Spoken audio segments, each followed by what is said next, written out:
differential equations with a package called gsolve. It has a solver on that, and we will see how it works.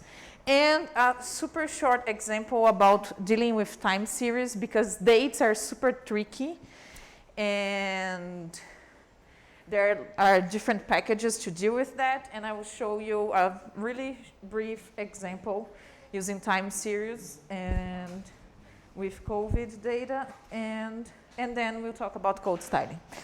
So we can start with this first one, implementing. The website is kind of bugged. I have no idea why. If you need, let me make this. Oh, it doesn't get bigger. This link here, let me just. It's always the second one. If you have problems with the website because the top bar, the menu bar is not working properly, you can find the page going using the full link. So scientific computing, Netlify, APP, bar 09 underline population models.html. And then you can get here, because at least for me, the menu bar is like not appearing at all. Ooh, is it? Ah. Great. Okay, so we are good. So population ecology. So I'm not, actually you guys have to explain me the biological part of it, because you had those classes like really recently with Roberto. So this all should be super easy for you. But we will use the package gsolve, so if you still haven't installed yet, do it. We will also use Ggplot, just to plot things, and tidyr, because we will manipulate the data so we can plot in Ggplot. And we will start, let me make this bigger. Okay. First example, super easy PC, the logistic growth model. Okay. You are already familiar with this equation, correct? Okay. So the way we do that is that we have to create a function in R that represents this equation. And then we will, this will be one of the arguments of the ODE function that will solve the differential equation, numerically solve the differential equation, but one of the arguments is a function that represents our equation. So we will do this here. So we are creating a function called log growth. And it has 3 different parameters: t, the time, y, and p. And here is what we, here, like looks a lot like what is written in the equation, right? So what this function is doing is we start with y1, like the first, like the initial population size. This is our y1. We are calling this is y in the parameter name, but inside the function we'll call that n, and it will pass through as n here. And with all the parameters p, solve this equation and then return. This is a return list. We need this format here, but the main thing here is to have like the return of the function will be the solution of the equation. So that's why we need this here, okay? And then we have our function, so we will create this function, load that into our environment, and then we will specify the parameters that we need. So we need P will be a vector with named parameters here. So we need R1 and A specific alpha. Our initial condition y0 is 10. Also a named vector. And those names should match what is in our equation, okay? And how many time steps we want here?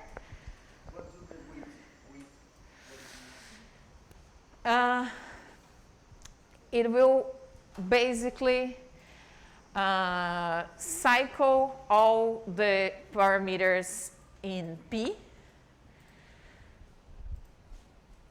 to solve the equation. This will be used by the ODF function. Okay, because we are passing a vector P with different parameters here. We need to use all those parameters here. So with both of those parameters, solve this equation. This is what it is saying, basically. And then it's just like we use the ODE function, like ordinary differential equation function. We will have to pass our y, like this is the default of the name of the argument in the function, and our y here is the initial condition that we defined it here, times the time steps, t, the function, and the parameters.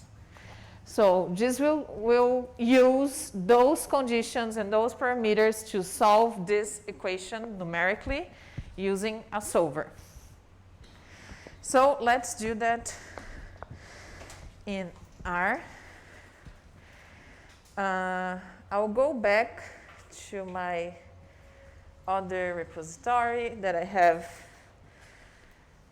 just as you have.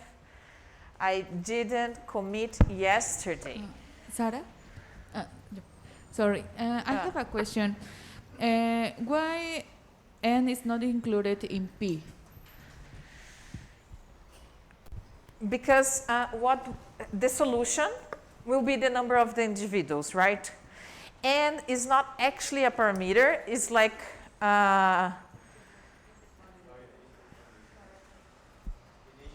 initial condition, exactly.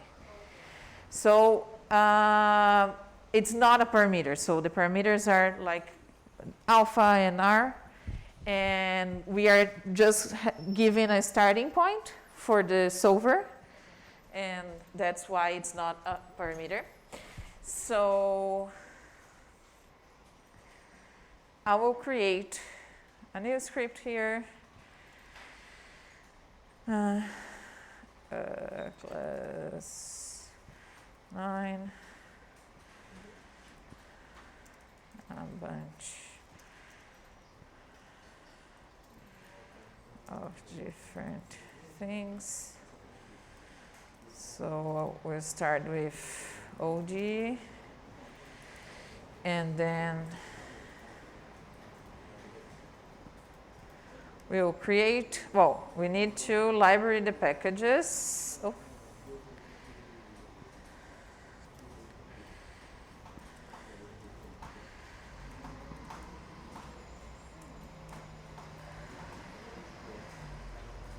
Library the packages. I'll create this function. I will actually create, I'll do something different. I'll create here a new folder in my, I don't even know how to do this here, right? Called FCT, where I will store the functions that I will use. So I'll call this log growth.r. This is an R script containing only a function. If I want to load this in my environment, I can just do source R. oh, not R, FCT. Well, it's not here. I think that I save it in a different folder. Oh no, I save it like in the root of my repository. This is not what I want. I can move this to my function folder. Okay. Yes, that's okay. So now I have my function here. I will do this source. If I check my environment, I have, like, this is not an object, like this is a function. So the environment already understands that I loaded a function here. So I will define the parameters. So this is logistic growth model.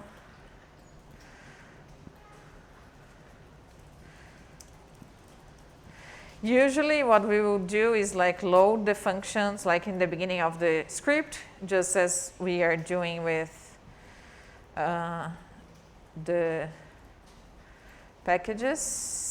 So loading packages. We are defining our parameters, our initial condition, and our time steps. We will pass through the OG function.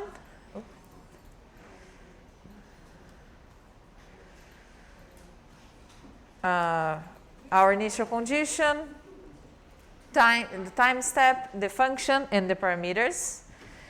If we inspect this object,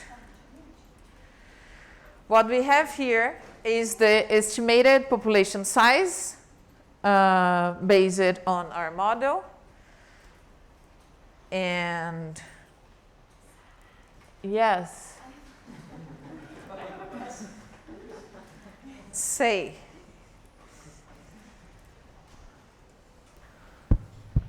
What's the difference? It's not about this, but what's the difference between using library and the package and require? Good question.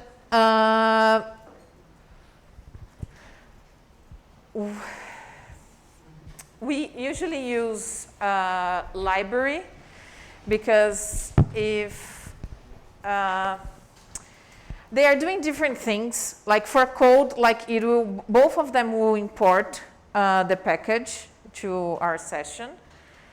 But if we do like require, let me think about a package that I don't have, like someone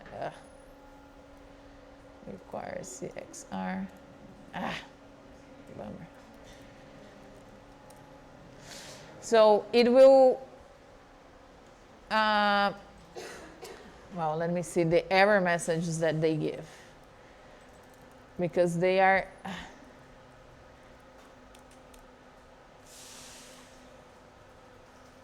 okay, the difference is this one. So when we use require and we do not like have the package, it will give us just a warning and your code will continue going on. If we use library and I don't have this package, it will say, it will give me an error, so my script will stop at that moment. So it's a more stable function to use because we need an error and to do something. Otherwise, you will find out that you don't have the package only when you are like loading the function from the package that you expect having it. So it's not wrong to use require, but library is more robust. So that's why we use it. Okay, so I'm saving the output of my OG function to an object called outlog. This outlog is an object of the class gsolve, which is also a matrix, but I mean, We can operate, this means that there are other functions in the ODE package that can operate with this object. In our case, what matters is it being a matrix. Let me see how this summary works with.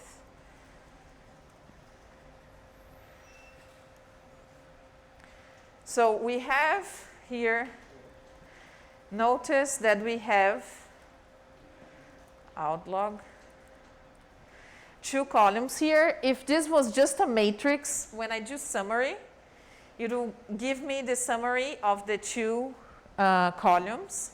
But since this is an object of the class dissolve, summary function will understand the class and use a different method for that. And that's why we have a different output here. We still have like the descriptive statistics, but we also have like the n, the number of observations, time steps, and the standard deviation of it. We don't have that in the summary for like vectors. This is happening only because of the class of the object. Okay.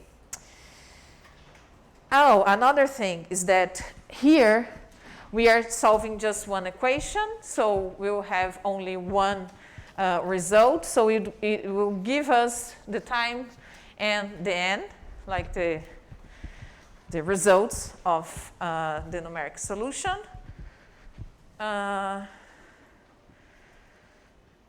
Okay, and now we will plot this to see how this population is growing.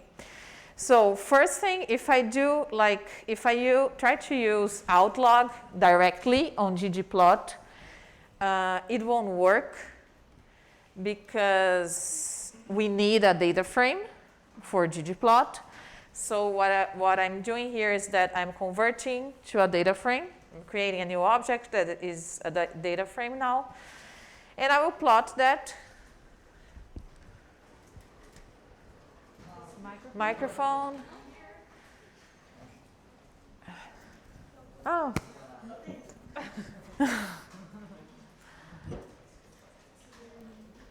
Is there a difference between us the data frame that just data frame like we are? Oh, yes.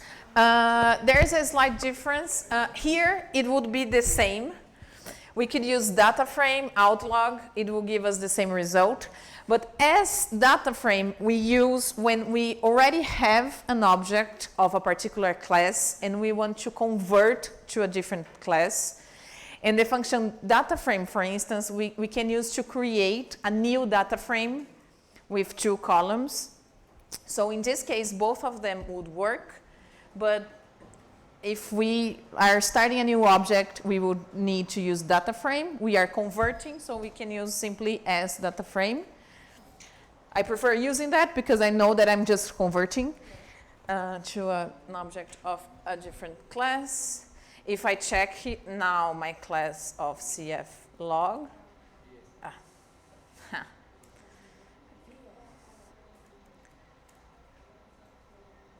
GF, it's a data frame now, and our out log is a dissolve matrix. Now we can plot it using Ggplot. And this is our solution. You see that this is like, we are using like discrete time here. So our curve is not like a super smooth curve, but that's what we are doing in this example. I can change, like, we can change now like any parameters and see the difference. Like we can like make 200 time steps. We can make an alpha of 0.5, an R. Do you have any suggestions for changing the parameters here? Something you want to see how it will work? R4. if you want 1 to 200 with, I don't know, 0.0001 to convert to a continuous graph, how you create the list, like, yes. All the time? Yeah, how you do the steps, like a list from 1 to 200 with a space. Okay, we could do that, okay. So you're not saying, okay, I'll do that here. We can do like a sequence from 1 to 200. And there are different ways of creating sequences here. I can say like by 0.5, and this will give me like this sequence here. I could say out length, no, length out. Let me check the help of the seq.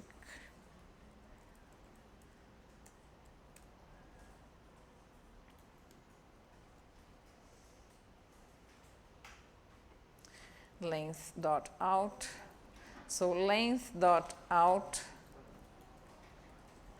I can specify that I want a vector with 400 values, for instance. So it will split my data into like equal parts, so it can go from 1 to 200. I think that this probably is good enough. I'm rebuilding this. Ooh. Okay, different parameters, different solutions, but it reaches the carrying capacity super fast because I'm defining that, and because I'm putting like a lot of time. So maybe let me do smaller than that. 1 to 50 probably. Oh.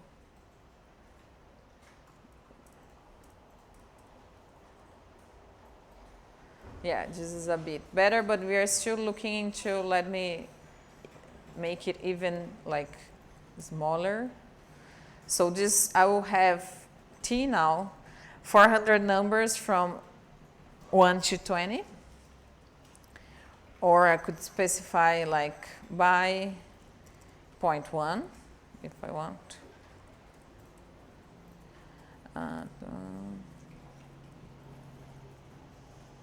So, okay, so those are like, we can play with the parameters and see what happens. But this is basically to show you how we will do this. So we need a function, we need a starting condition, we need a definition of the time steps and the parameters. Okay, now let's go to the next example. Here, now we have Logica Volterra competition model, 2 species. You already know what is happening here.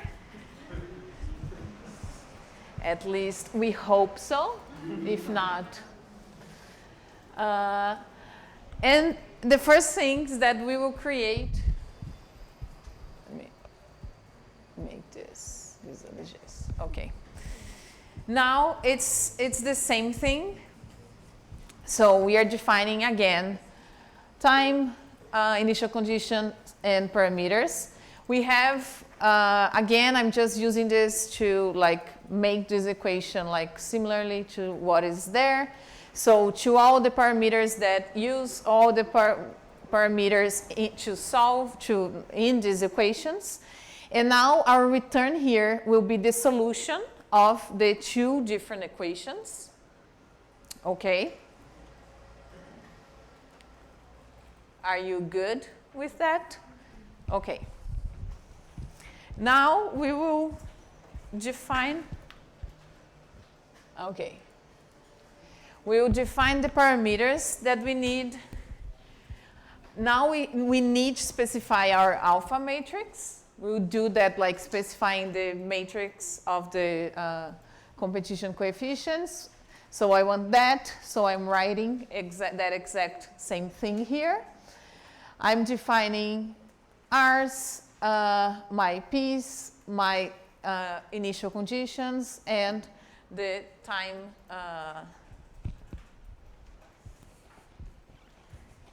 Now it's the same thing again.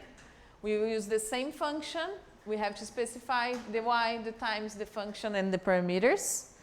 The exact same notation, but now the difference now is that all of our parameters now have a different structure, and we are giving, like we have two equations, so our R now is a vector of two elements. The same A is our matrix because we need all the 4 values here.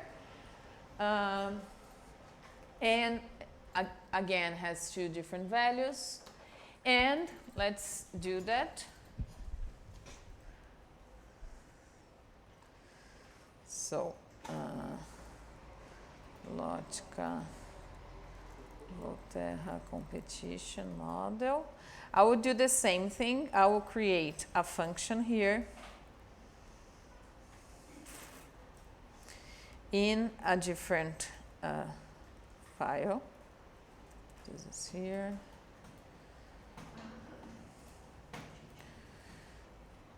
I'll save this in my function folder.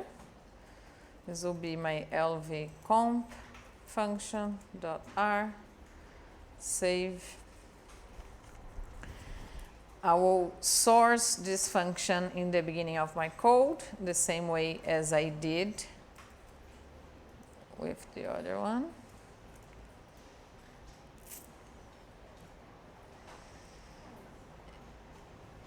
We will define the parameters here.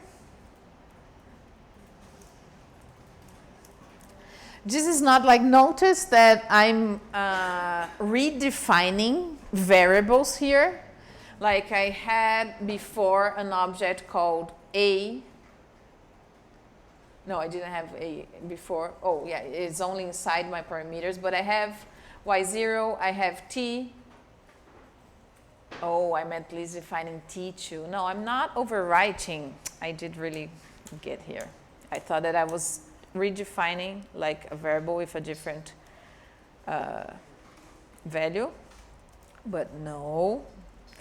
So now we will solve this system of differential equations using the same ODE function.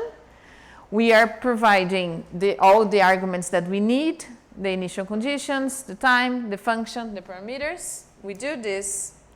Now we have an object with more columns because we have the solution from 2 equations. So now our matrix has 3 columns, the time and the different species. We can check the results using the summary of this object. So again, I'm only seeing the results for the 2 species. We can see the n, final n, 100 because we defined that, the standard deviation, the minimum is the same obviously, but species 1 reaches 440 individuals. Let's see how this is working graphically.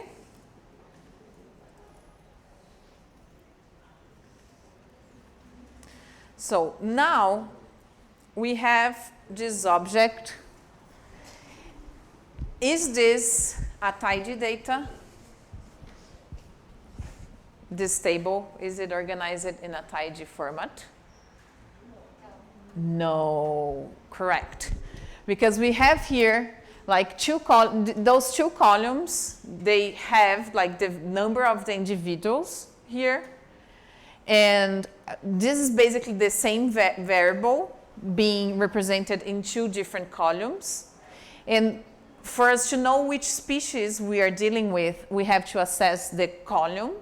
And that's not how we should do that. We need a column to tell us the species, and we need this same information in the same column.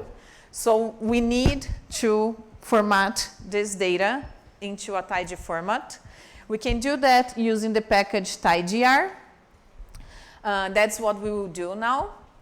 I could do that manually, so I'm picking this column, putting like in the end of this data frame, I'm repeating the time to the other time. This is what we will do, but we don't like, programmers are always very lazy, so we do not like to do things by hand if there's a better way for doing it. So we need Pivot Longer will only work with data frames. So we need to convert the output to a data frame. So that's what we are doing here. And then we will use the function Pivot Longer because we have a wide object that we want to remove one of the dimensions that is making it wide and bring it down. So we want to make it longer. So that's why we use the function Pivot Longer. And I need to specify which are the columns that I want to collapse. In this case, it's the columns 2 and 3. Okay? So if I do this, now my data frame containing the result of the Logica Volterra model is, it is a table. A table is a data frame. It's an object of the class table and data frame, so everything that works with data frames works with tables as well. The difference is in the basically in the how they exhibit it. So it will tell us it's a table, and we have different times. We have different species here, and we have now all the values collapsed. So I have for species 1, species 2, those are like default names that it's attributing. We won't like deal with this object much. We could rename it inside Pivot Longer, but we'll just use this for plotting. So I will just rename the labs and not the names here. So I want to plot now like the two species being two different curves, okay? So I'm using Ggplot with this data.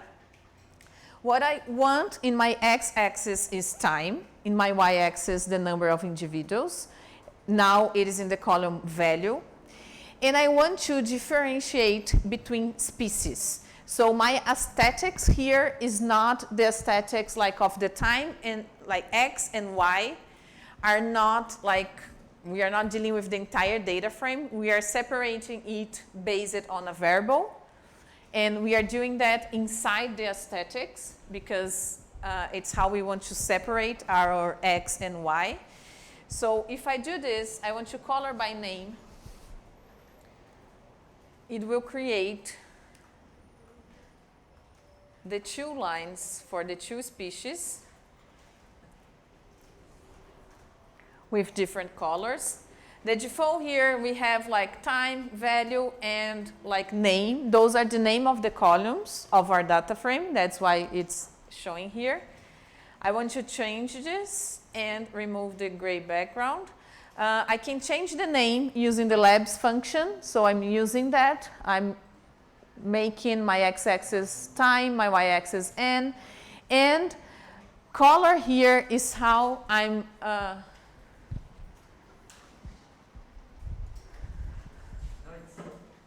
okay. Color here is how we are separating the species, and we are separating based on the name column, and the name column is on my legend. So to change the lab of my legend, the label of my legend, I have, Ggplot knows that my legend is being created based on the color parameter in my aesthetics. So in my labs, to change the labels, I will use the color, like the same argument that I'm using to define how I'm coloring it. Okay, that's what I want to tell. So this will change the legend label.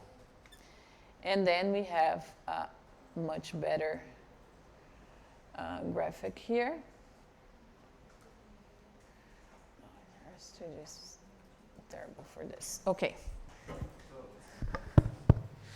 We saw that in the logical Volterra model, we can have different existence of coexistence or elimination. And we could solve this plotting the population 1 and 2. And depending the value of the alpha, we can evaluate if it's a coexistence system or a elimination system. But I'm trying to plot this using this data frame of the tidyverse. But looks like it's not catching the values of the number of individuals. Okay, maybe something in the notation is wrong. Do you want to say to me what are the parameters that we are using, and we can try, so we can try here? Yeah, basically I copy the aesthetics and No, but are you using those same Yeah. Logica Volterra's competition equations, right? yeah. Just different parameters? Yeah, Okay. X is 1, Y is 2, and basically it's this. You changed those parameters here, like A, R, P2, N2? Oh, I need to change this parameter. Yes. Because like the plot, we will only plot like the object that we created using those parameters. So if you want to like check like how it will work with different coefficients, competition coefficients or something like that, we need to solve again with the parameters that you want. So if you want to tell us what are the parameters that you are interested, we can change that and plot together, because the plot will be the same here. What will change is the data frame, like the results in the data frame. The structure will be exactly the same.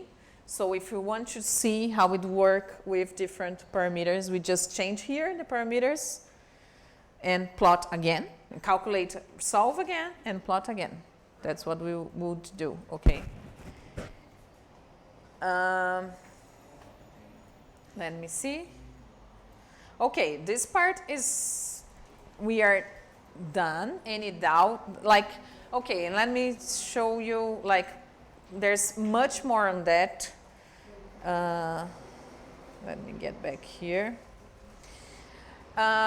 This book, A Primer of Ecology using R, it's a book, like it's basically population ecology, but there's like the ending chapters, there are things about community ecology as well.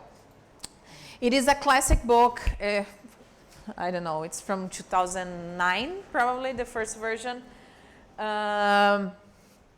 It has a lot of examples of how to solve true species dynamics in using the Gsolve package.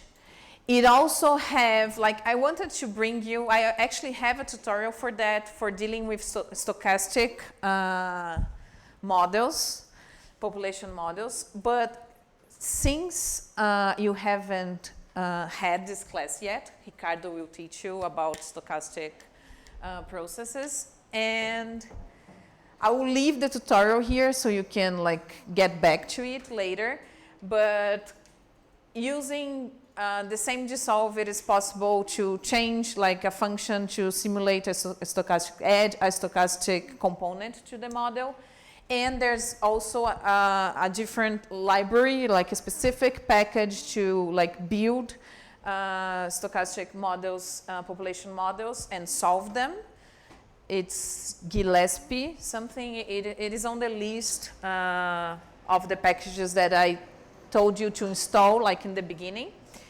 And there's much more. I wanted to cover that as well because like it's super fun to do simulations, like simulate stochastic process in the computer, but you haven't got there yet. So I will leave the example here in the website, and when you have the class, you can come back and try by yourselves. But this book has tons of examples, okay, of those dynamics. It can show us how to calculate, again, the equilibrium between the populations, isoclines, functional responses. There are a lot of good examples, and theory with code. I really like doing that. João asked me, oh, what do you recommend for studying statistical models? I really like theoretical books, like they're important theoretical books, but there are a lot of books that are good in the theory part and also bring us like coding examples.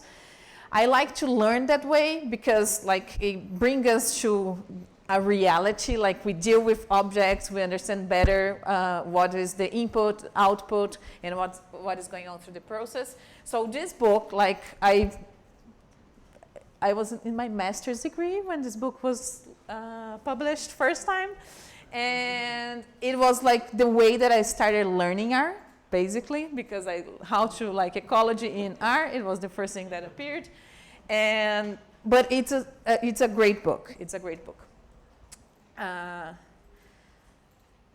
Okay, so let's go to this time series example now. Okay, so I asked you like what packages you like it, and there were like tons of different responses, mainly like you have no common interests, at least in terms of R packages.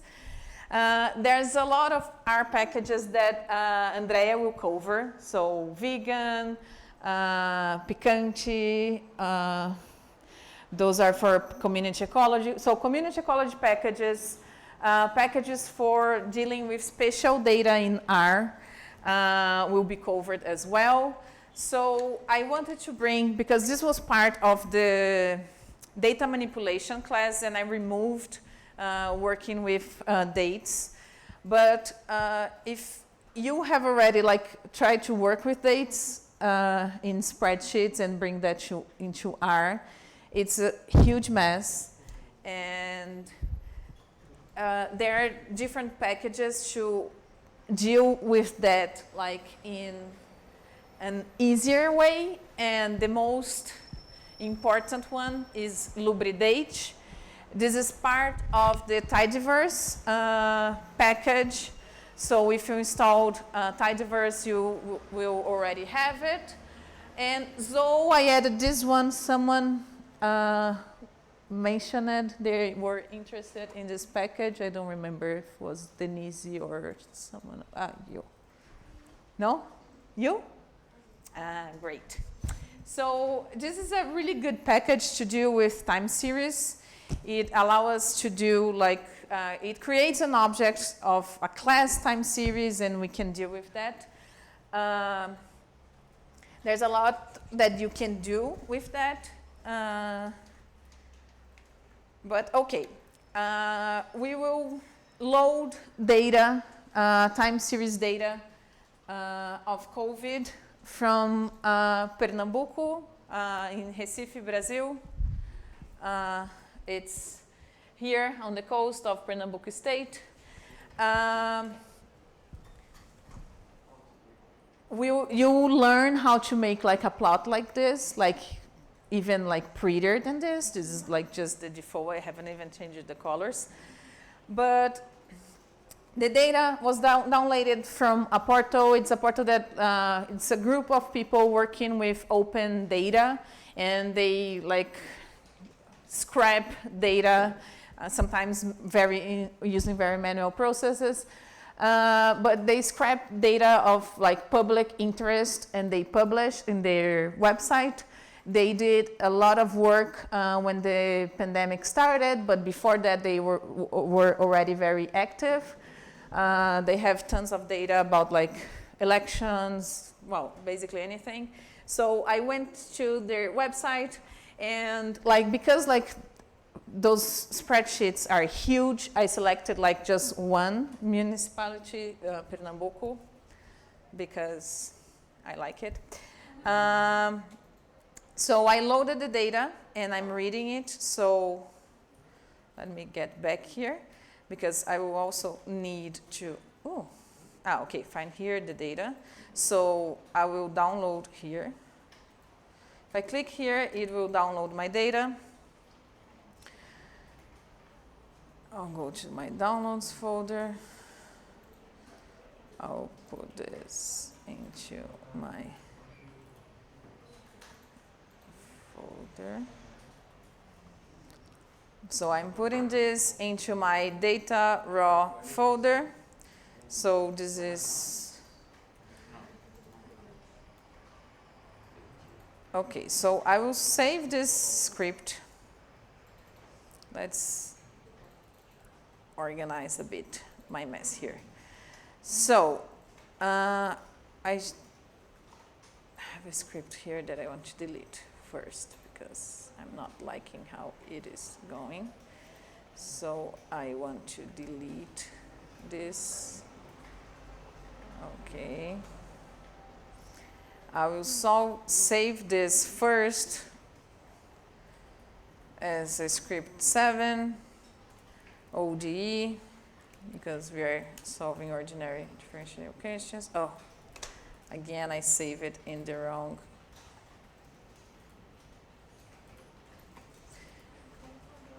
Oh, I saved it inside my functions folder. Oh, do not do that, guys. You are better than me. Let me do this like super awful way, but okay. So I have this script. I'll close this now. I will create a different script.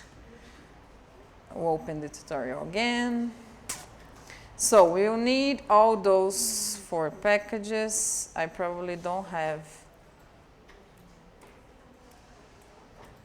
Oh, I need to install Zoe.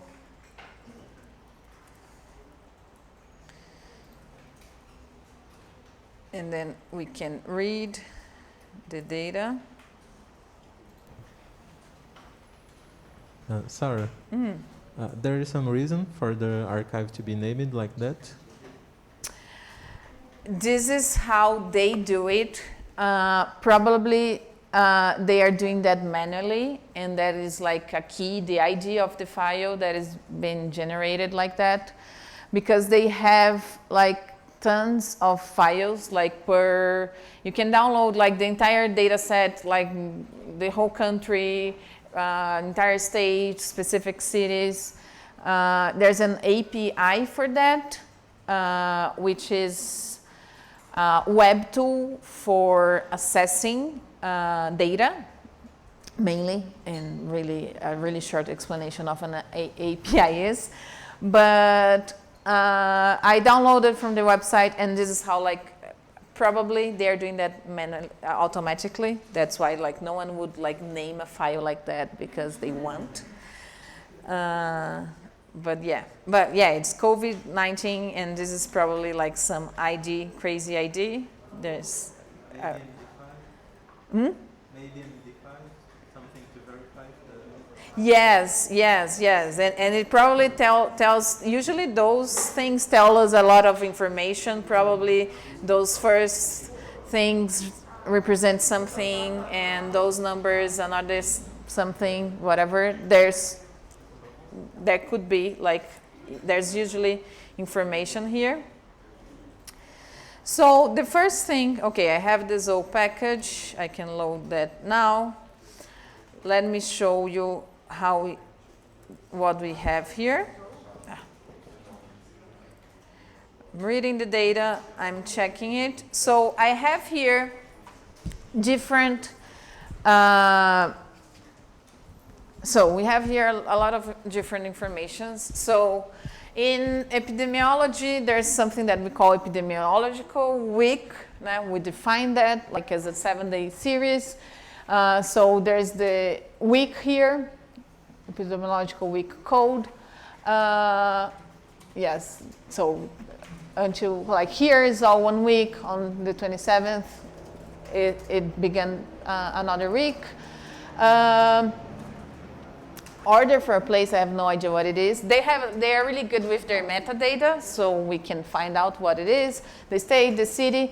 In Brazil, we have a system of codes for countries and municipalities. There are like 5,000 municipalities, and everyone has a code. Every time, like for people working with Brazilian data, and those of you who need like municipalities names, never work with municipality names, always work with this code. They are for that, like it's the ID, it's the official ID, and it's the best way because sometimes like people spell municipalities differently.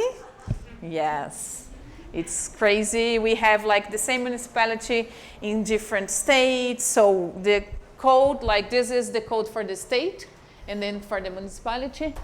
Like place type, because like in their like full data set, they have data collapsed by state or region or whatever. So this is the type of information that we are seeing here. And here is the sum of confirmed cases at that moment. There's more. Okay, yeah. And they also calculate the last available confirmed number of cases per 100K inhabitants. This is common when we want to compare between different cities. We have to do that. Last available deaths, new deaths, the rate, estimated population. Okay. So this is what we have here.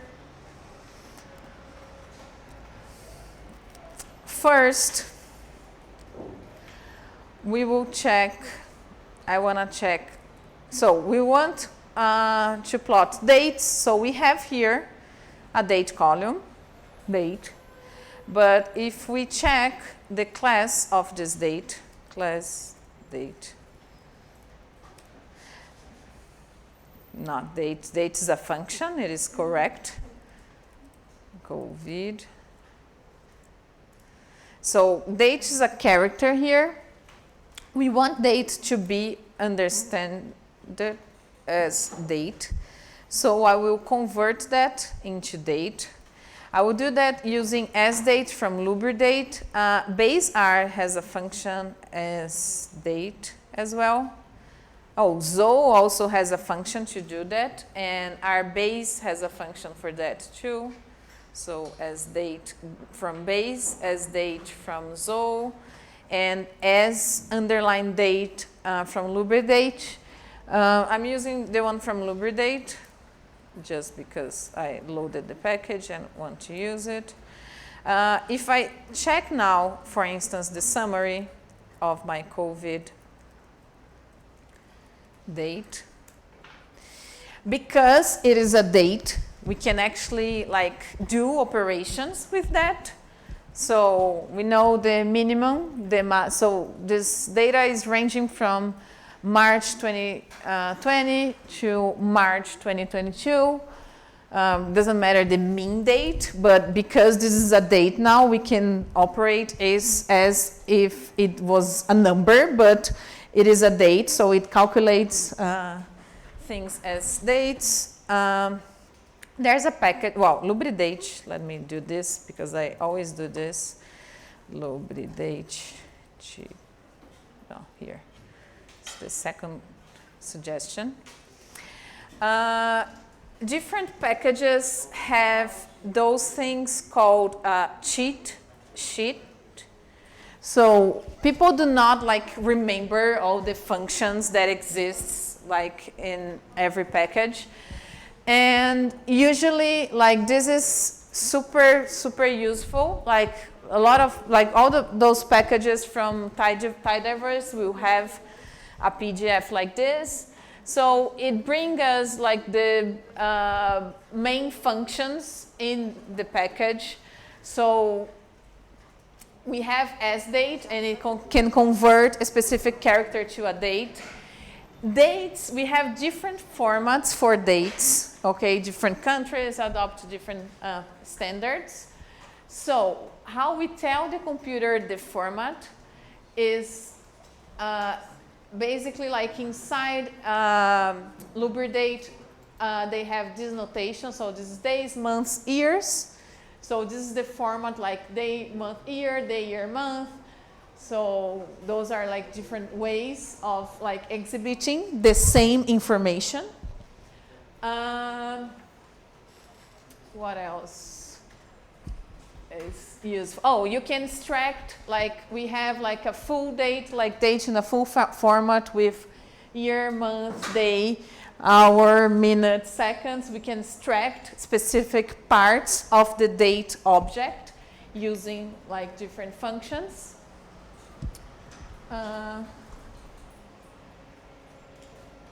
Yeah, it's super well documented. If you need anything from LibreDate, it is there on the cheat sheet.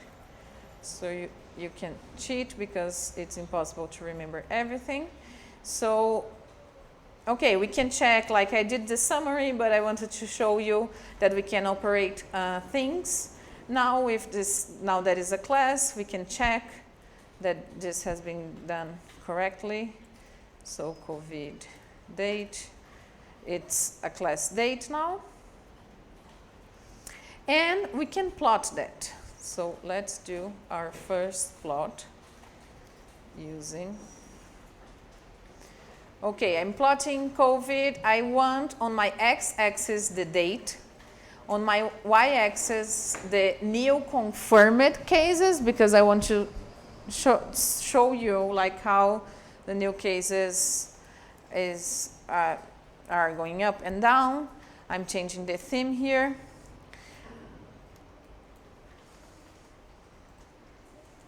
What do you think about this data here?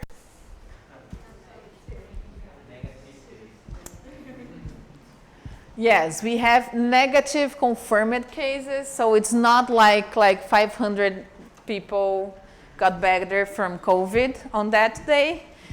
It's probably something that was typed wrongly, but I mean, they treat the data, but they do not like exclude those types of informations because they are like providing us the raw data.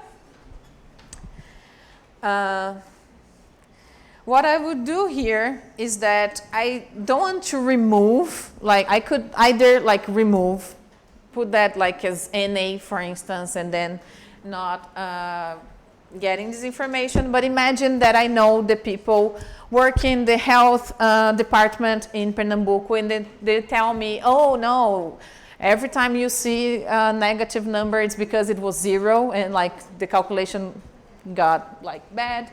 So if I'm sure that I can do a transformation like this, I can do it. So what I would do here is I will get COVID, not date, new confirmed, where COVID new confirmed is less than 0. This will give me like all the values, the negative values here. I will change that. I will assign that, all of those values to 0, okay? This is how I will fix this. I'm only doing this in a hypothetical scenario where I check it and I know that I can do this.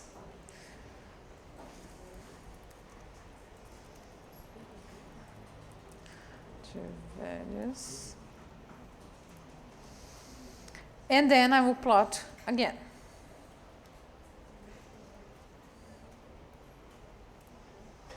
Okay.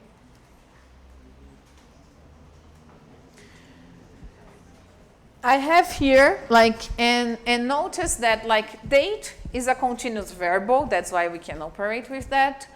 And it is showing us like some intervals, specific intervals by default. I have here like the entire days, but since I have like a huge time series, it's only showing me the month and the year. We can change the way we are displaying that information. Oh, I didn't add that. Okay, we will have to figure it out.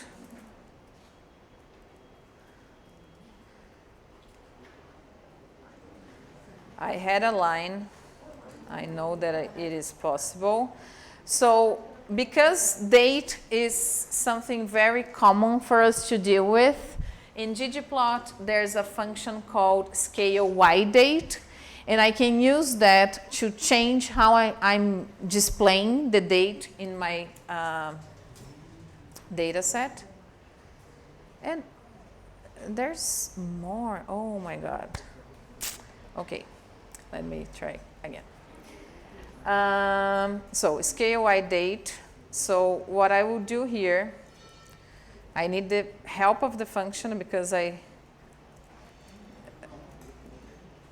did that very recently, but I already forgot.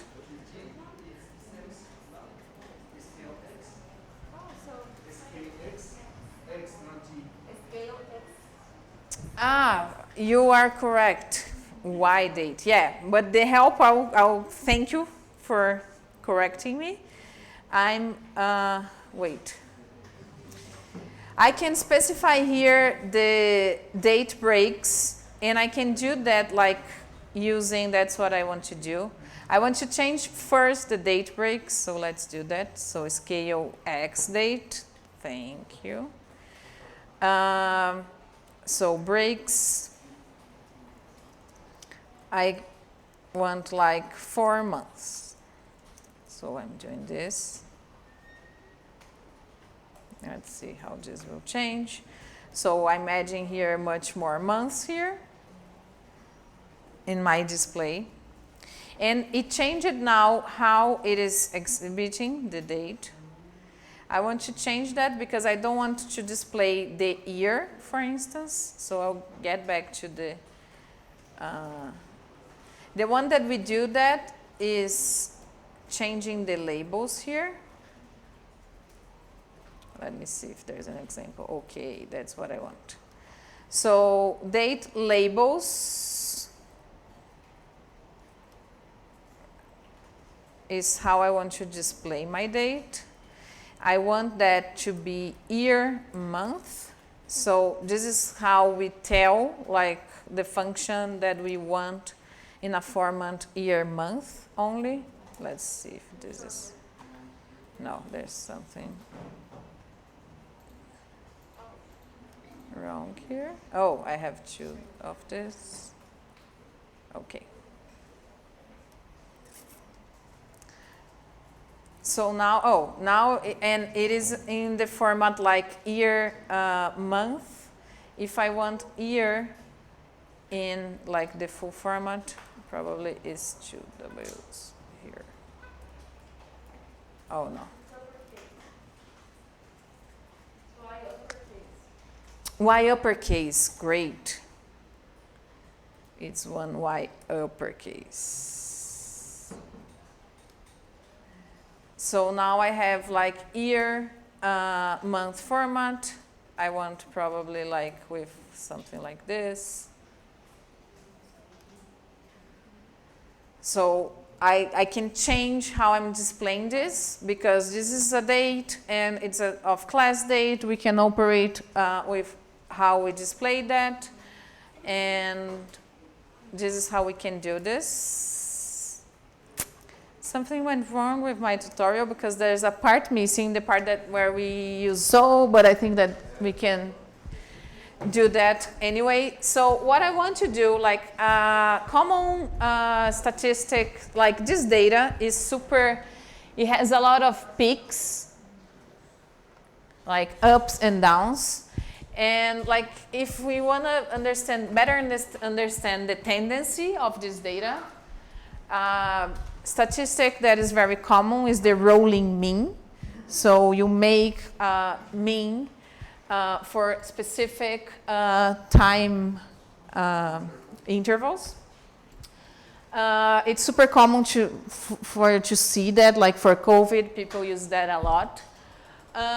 An important thing here is that for any, like to understanding like the dynamics of the epidemics, this type of data is not good enough because for COVID, to understand the transmission, we need to know like the day of the first symptoms and how long the person was with symptoms, and that's what we use to model the dynamics of the epidemics. But this is like only for displaying, okay, not for modeling. If we need to model this, if we want to model this data, we need much more information. But I just want to show you how we can calculate the rolling mean. So there's a function. I will do that. I will add that in the tutorial because I had that, but it's not like the updated version. So I'm adding a new column with like row mean. And I will use the zo function, row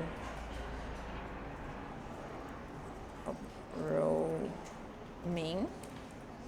And I will give, I want to transform my data, the same that I'm plotting, the new confirmed.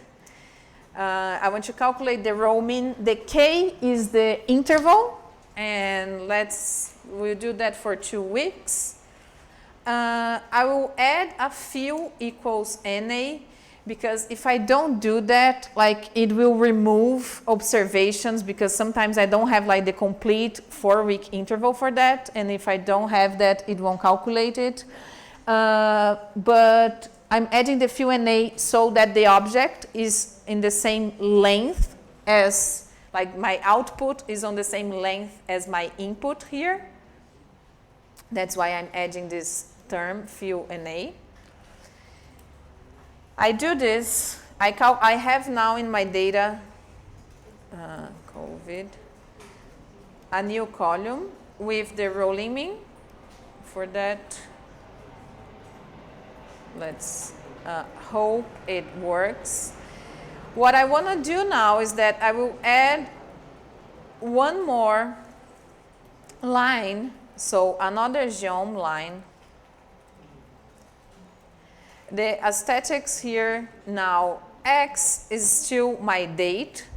My Y is now my something row mean that I called. And I want to set the color red. And I want to do that in a bigger size, probably, I don't know if this will work. Let's see how.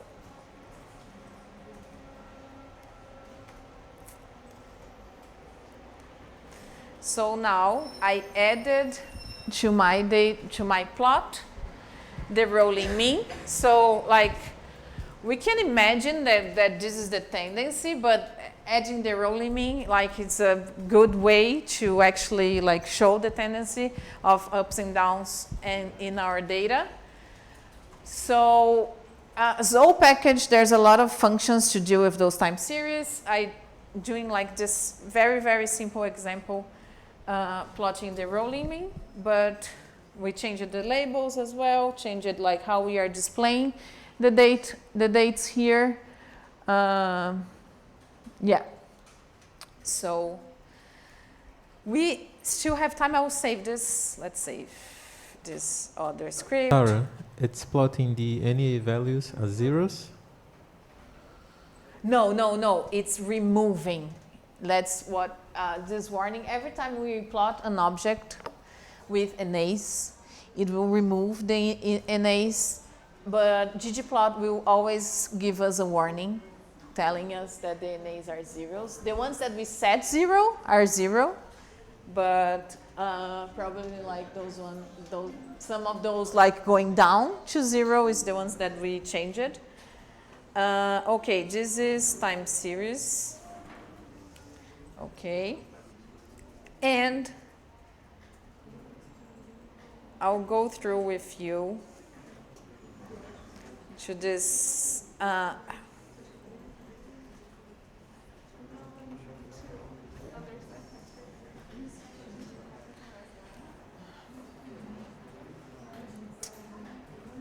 It's not displaying. Okay, I will open it from my computer.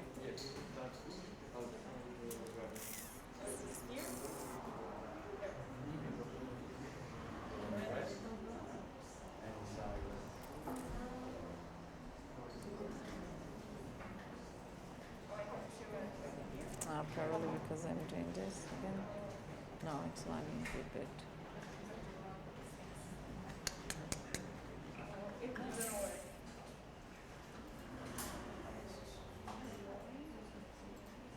Okay.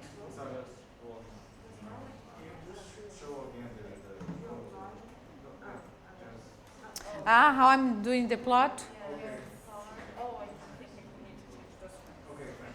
Yeah, the size, if you're not seeing, like it's probably the size. You can zoom also because like I knew that I had to like make it this bigger. So I can actually plot.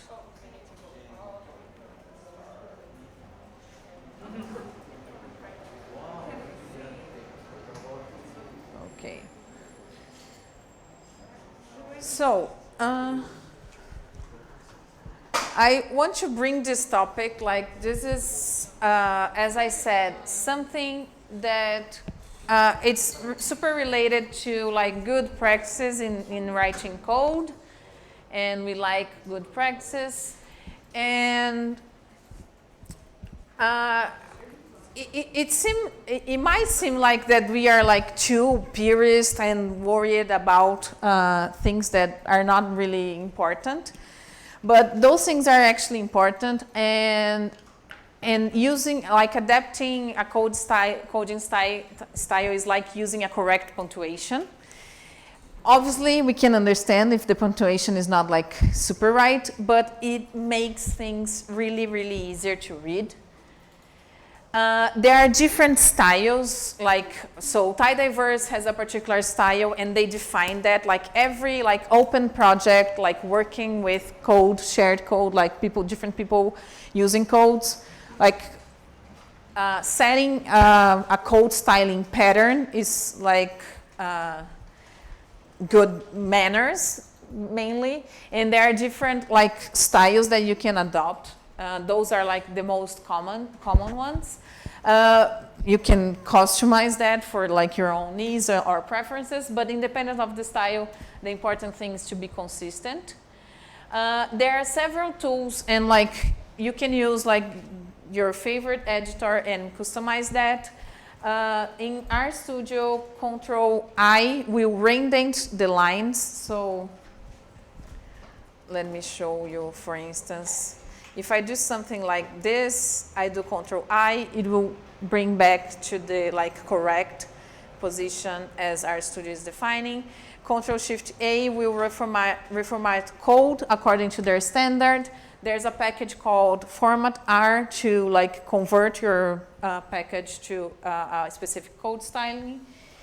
And together with code styling, like how we write the code, we have to think about how we are naming objects, functions, and files. And there are only two hard things in computer science: cache invalidation and naming things. And that's super correct. And I mean, for functions, when we are building functions, for instance, in R, it's a good idea to use like a verb and another information of what the function is doing, like foo or stuff or whatever is not informative. Script names, we already talked about it, but we use it like, use an informative name for that. For object names, there are different patterns. We are usually using like this pattern, underscore, separated by underscore, but there are different patterns as well, like lower camel case. Camel case is when we like use an uppercase without any separation. All lowercase, period. When I started using R, I use it always this notation. Sometimes in my classes, you still see that notation.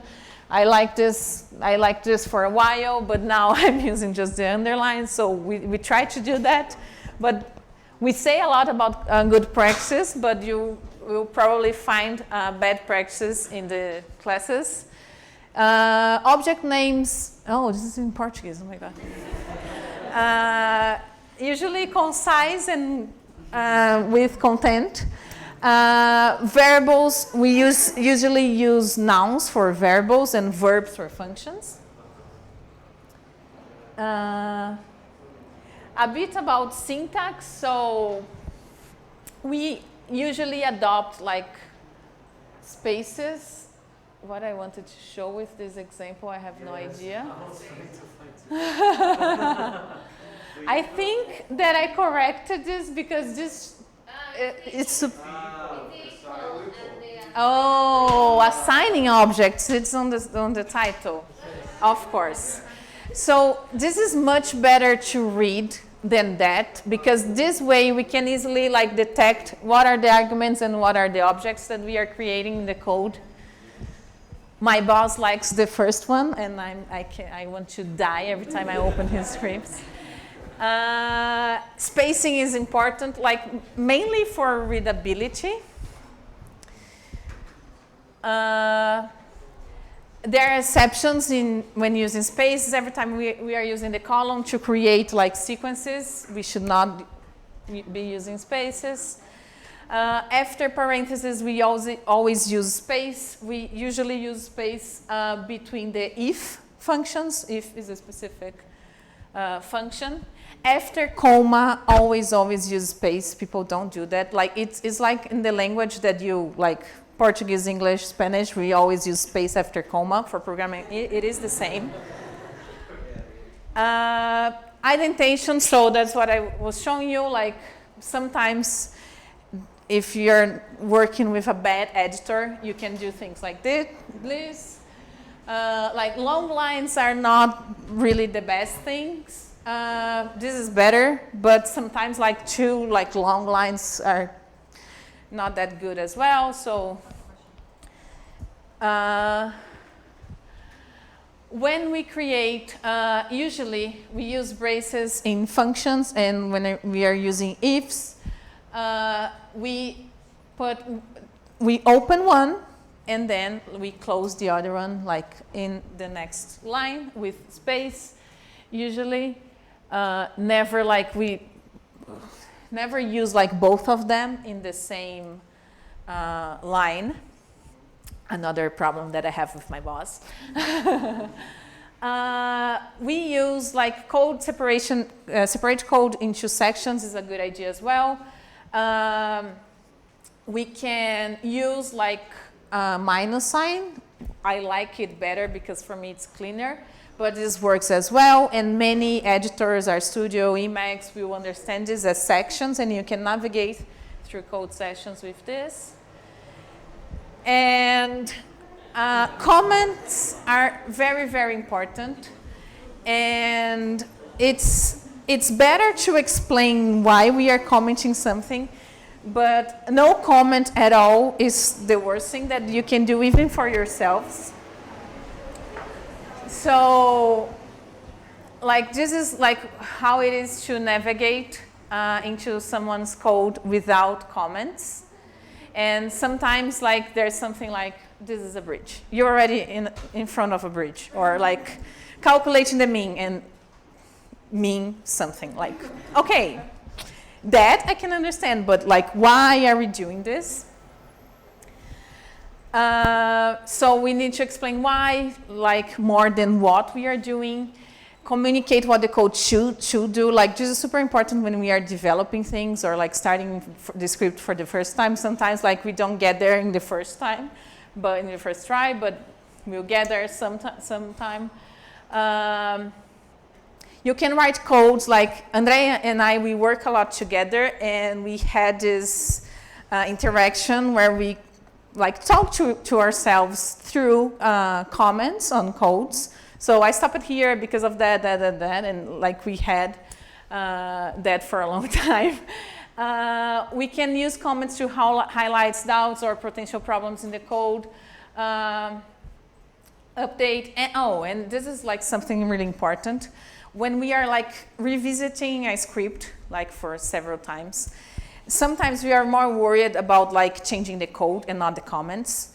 So you end up with like a misleading information. So a comment is related to something that you were doing in the past, but the comment below is something that you decided to do after a while. So it's a good idea to revisit the comments in the code. And since I'm leaving, I want to make sure that you try at least to adopt good practices. in everything, in your workflows, but in specific with code styling, we are talking about being consistent with naming things. So if you're using underscore, keep doing that in your code, do not change for a dot or a camel case or whatever. Make informative comments in the code. This is a good tip, especially when we are developing functions, programs, packages, because sometimes like we changed the code styling pattern and now we will like make a huge commit. It will change the entire code. And if I'm doing like a code styling commit change together with an important change in my code, when I see the diff, I won't be able to track what I did. So it's a good idea to separate like code styling commits from contents, and that's it, okay? So those are like important guiding things, and that's it. I mean, I think that we are, do you have any questions? Yes, let's do that. I want to do that because I have like different things, like from yesterday, like 6 tutorial. This is like a really bad name. I would change that because I should teach by example, right? So this is the, let's rename that. No, this tutorial, this is from yesterday because I didn't do like what I had to. So this is the model selection tutorial. Okay. OGE time series. So I will do that with different commits because those are different things. So I'll commit first GLM. No, this is model selection from yesterday.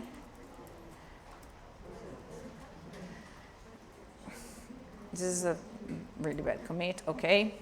I have ODE, so learning how to solve ODEs in R. This is a different commit.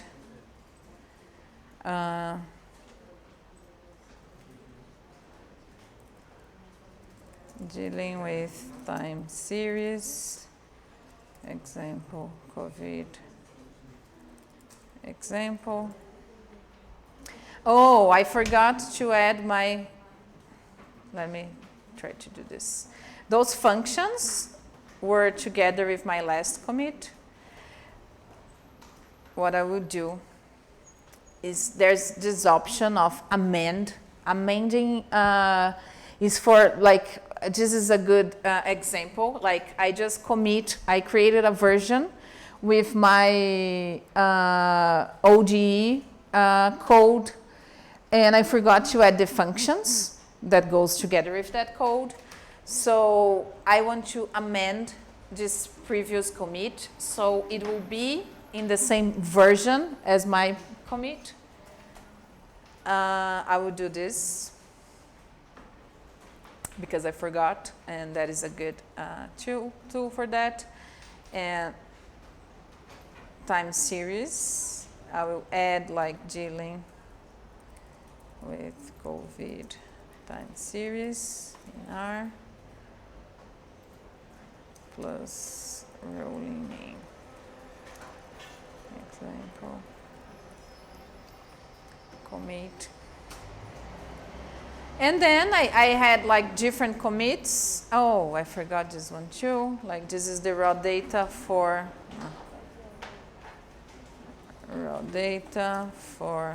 model selection tutorial. And then I will push everything. So by the end of today, you all should have like all the scripts from like all the classes that we had together in your repos. If you are behind that, and need help, let me know. It's not a problem. And that's it. It's our last commit together. It's been great. There's something interesting about commits because you can add, like I work a lot with like programming, something that we call pair programming. And sometimes I like writing code together with like a person, my coworker. And we can commit, we can add collaborators to our commit. It's super nice, so we can like co-author a commit. It's a good way to acknowledge that someone was with you when you did that, and you participated into that. Okay, so that's it. Thank you. Picture, yes. I don't know.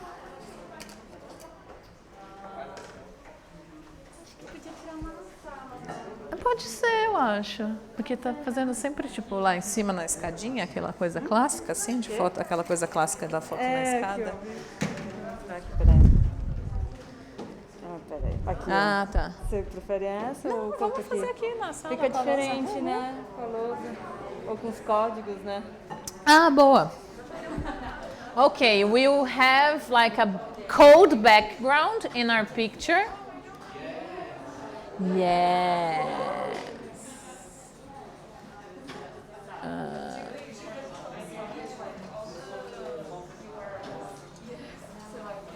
Okay. I will not show a warning.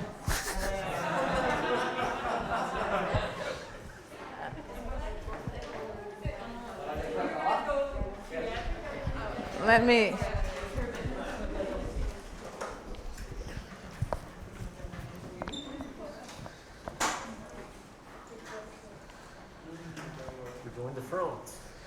I go in the front. Yeah, you are the tall ones. You should be like. We can try to. Yeah. No more. I think that we will have to go. Yeah. They got really tall today. Okay, of course. I think that's better if you go there. Okay. Gabriel, come here.